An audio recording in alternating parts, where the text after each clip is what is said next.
naman ni Arthur. Hay nako, umora muna tayo sa beachfront. Bongga, may pa-bonfire pa si Miora.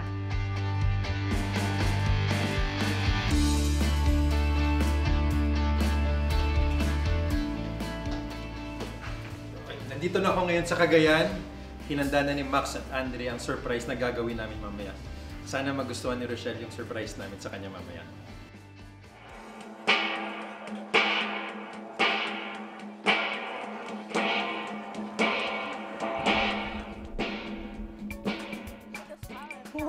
Habang hinihintay ang surprise guest namin para kay Rochelle, Wow! Surprise! Oh my gosh!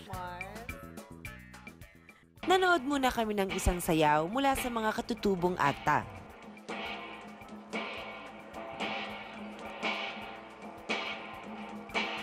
Siyempre na-excite kami. Hindi na kami kinabahan dun eh. Since andyan yung tulong ninyo, medyo naging panatag kami.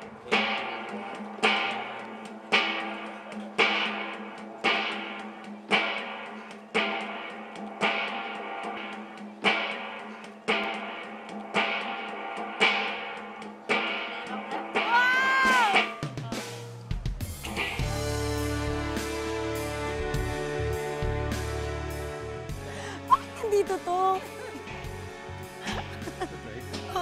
Wala talaga. As in, hindi ko siya na-imagine na napupuntahan niya ako kasi galing siya sa...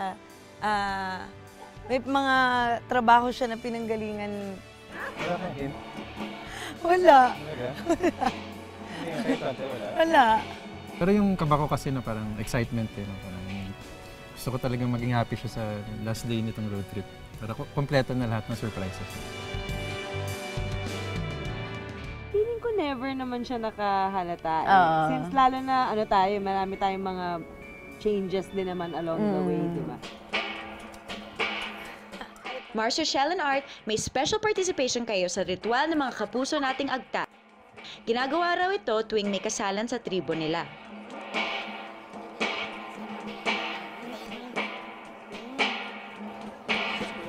Ang ritual na ito, naghahatid daw ng swerte at mas maigting na pagmamahalan sa mga mag-asawa. Ayun yung ayun yung bitawan. Parang ang tagal, hindi ko alam kung gusto niya nakadikit lang. Ang tagal bitawan niya.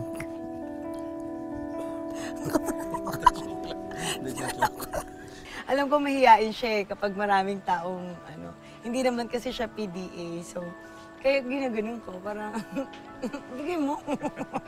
Ginaganon niya ako. And then, yung romantic din, yung part na sinasayawan kami ng mga